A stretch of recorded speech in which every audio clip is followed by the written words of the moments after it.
Test, test.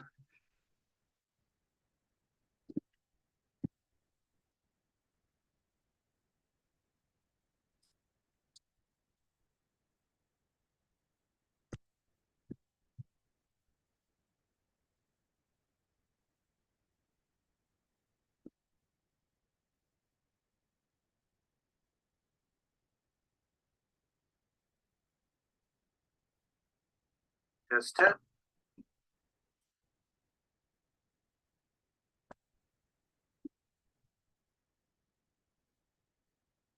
All right. Thanks everybody who's joining us live here today, February 15th, 12 o'clock Eastern Standard Time. Bear with me, getting some things set up. We'll get this episode kicked off here in just a minute or so.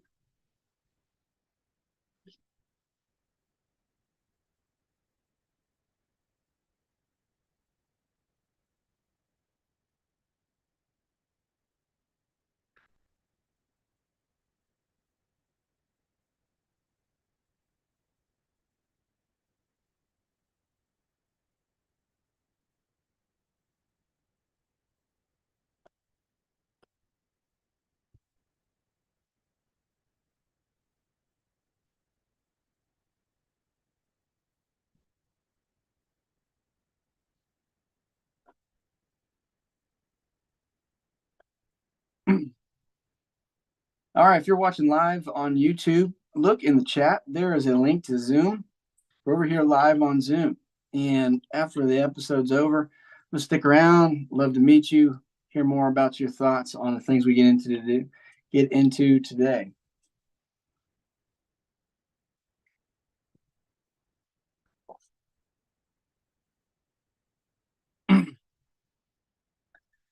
Welcome back to Increase. I'm Blake Anderson. Pleasure to be back with another episode.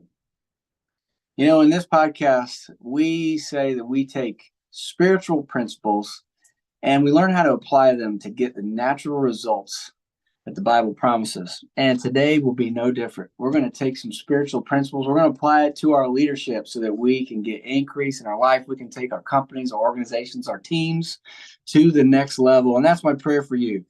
My prayer for you is 3 John 2, beloved, that you would be in good health and prosper even as your soul prospers. And I just pray that this episode, this podcast helps you to prosper and that you can start to get different results. You can apply spiritual principles and see that your natural results change. So we're going to continue talking about leadership. If you've listened to any of my podcasts, you know it's a really near and dear subject to me. I believe that my results in life started changing and going to another level when I equipped myself as a leader. When I became a better leader, I led my teams better. I took them to new places. We started experiencing new things. The things that I'm doing right now started very small and they grew very quickly. And I attribute that to the team of people that we recruited and the leadership that we all engaged together. I had to become a better leader for them. And in so doing, they became better leaders for themselves. And as we all became better leaders, the company just continued to grow. And I'm excited about the things we're doing in our real estate business as a result of leadership. And I think whether you're in accounting, you're in marketing, you know, you're in real estate like me, your success is going to rise and fall on your leadership. It's a quote of John Maxwell. He said, everything rises and falls on leadership. And I agree with that. You know, you might be brilliant. You might have an extraordinary technical mind at the thing that you do. But in order to do anything great, it will take a team of people. And that team of people will have to be led, will have to be engaged by a leader who helps them work together to do more. And so we started last week a series on organizational leadership. And we had 7 steps to my organizational leadership framework, because great things happen by teams of people that are doing things bigger than themselves. And I want that for you. I want you to be able to marshal a team together to push something out bigger than what just a small personal goal you have, and see what's possible. Great things happen that way. And so if you didn't listen to last week's episode, go back and check it out. But we talked about the 5 keys to successful organizational leadership. And just quickly, those 5 keys which you have to know, and you have to apply them in every step of the way, is you have to have commitment. You've got to always be seeking clarity. You have to have humility. You need to create alignment that leads to cooperation. Those are the 5 keys to organizational leadership. And you have to keep those at the forefront of what you're doing every step of the way. And then the framework has 7 steps that build upon each other. There's steps that lead to the next. And they're in a particular order. And you'll do them in a particular order. And as you don't ever finish step 1, you add to it. You're always doing step 1, you add step 2, and then as you do step 1 and step 2, you add step 3. But they build upon each other like that. So just a couple of quotes to get you thinking about organizational leadership and what's possible and the mindset that you have to be an organizational leader. You've got to understand that a leader's success is in the hands of the team. And the team success is a leader's responsibility. So if you're a leader of a team, you have to understand that you're vulnerable. Your success is going to be whether your team makes it happen. But you have to understand your responsibility. They're counting on you. And you have to take responsibility for that and know that the success of the greater team, that's your responsibility. Simon Sinek says, when we tell people to do their jobs, we get workers. When we trust people to get the job done, we get leaders. And a great organizational leader understands that everything rises and falls on leadership, but it doesn't just rise and fall on their leadership. That organizations do more when it's not just the leader leading, but when they have a team of people that are leading together. And you understand that when you can trust those people to get their job done, you've got a leader and not just a worker. So let's move in to the first step. Step number 1, these are all P's. There's 7 P's to organizational leadership. And step number 1 is prosper. And really what we're talking about here are goals and motivation. What does it look like for your organization to prosper? What's it look like for you as a leader to prosper? What does it look like for your team members to prosper? What drives you? What goals are you after? The Bible says in Proverbs 29:18, that where there is no vision, the people perish. And so the first step of being an organizational leader is you've got to have a vision. You've got to know what it will mean to prosper. How do we know when we get there? What are we after? What does success look like? And does everybody know it? So there's a couple of questions that you've got to be asking yourself as a leader. And you've got to define and you got to answer these questions and define it for your organization. You need to answer them and define them for yourself. And then you need to learn how your team answers and defines them so that we're creating alignment that leads to cooperation. Okay? So what are those questions? Well, one of the first questions you might ask yourself as leaders, where are we going? Where are we going? John C. Maxwell says, vision gives team members direction and confidence. Where are we going? I'm going to tell you what, you might be paying someone by the hour to come in and do their job. But they're going to always be asking themselves, where are we going? And is what I'm doing contributing to that? Because though they might be getting paid to do the same thing over and over again, everyone wants to know that they're contributing and that what they're doing matters. Few people want to just keep doing the same thing over and over and over again only to find out that it didn't amount to anything.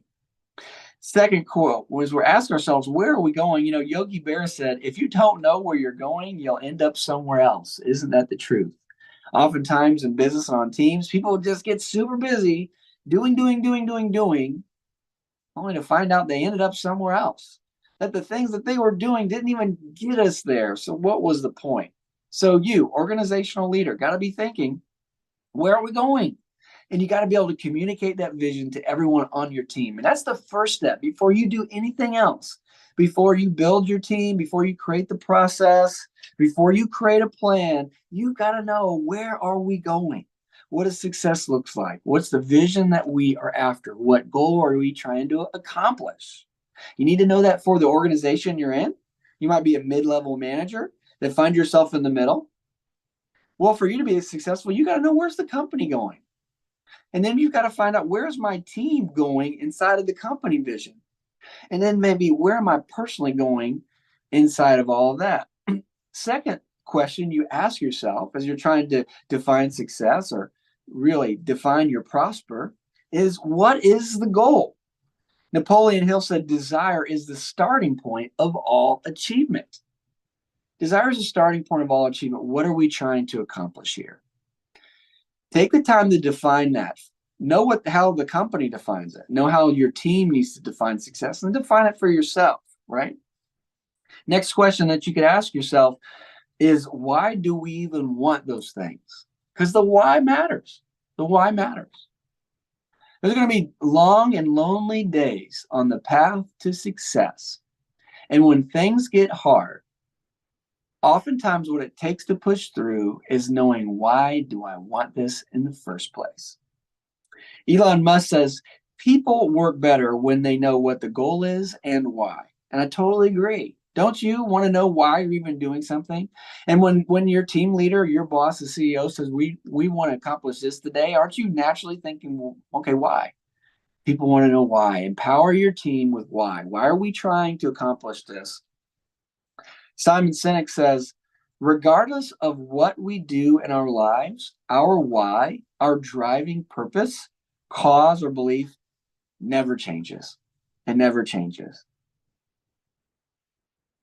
See, as you start to lead people, you start to motivate a team, you start to put them together, you realize that everyone has a unique why. And if, as an aside, if you want to do a deep dive on purpose or why, look back a few episodes, and we did a 5-part series called On Purpose, where we go into in depth on how to find out what your purpose is and what's your why. And I'm with Simon Sinek. It's my contention that we only have one why, and it might express itself in many different ways in different seasons. But there's just one why. And if I'm an organizational leader, and I'm trying to get alignment with my team members, because I realize that alignment leads to cooperation, helps us accomplish so much more together, then I've got to define where we're going, what we're trying to accomplish by getting there, why we even want it. But then the best leaders take the time to find out why their team is even there. What drives your team members? The people you're trying to lead, what's their why? What gets them up in the morning? What keeps them up late at night? Why are they committed to being on your team? Why wouldn't they just take another job or volunteer somewhere else? You see, the more you understand someone's why, the more you fully understand the why of the organization you're in, the stronger the alignment that can be created. You know, the Bible says, how can two walk together unless they be agreed? We're looking for agreement, because when we can harness the power of agreement, we can have cooperation like isn't possible otherwise, and see amazing things happen. So when you take the time to know a person's or your organization motivation, what you're providing yourself is you're giving yourself the context or clarity, and you're giving your team the context and clarity. You're creating alignment, and by taking the time to know what makes someone tick, what drives your team, you're building influence through relationship and rapport. So no matter where you find yourself on the corporate ladder or the org chart, you have the ability to be an organizational leader. Because an organizational leader is someone who thinks bigger than themselves, someone who realizes it's going to take a team to get there, someone who knows that there is power and alignment and there's greater cooperation because of it. And so if you want to be such a leader that has the ability to be a change agent, has the ability to make a difference, has the ability to take your team to a level they've never gone before, then realize the importance of knowing the motivation. What motivates your team? What motivates the organization? What motivates my team? What motivates my leaders? And what motivates my direct reports? Because as I work to find alignment, I make things possible that wouldn't have been otherwise. So we're going to continue on this journey in the weeks to come, because there's 6 more steps that build upon this one. But as Simon Sinek says, it all starts with why. And when you can define that why, then you can start taking your team to new places. God bless you. Join me next week for another episode of Increase.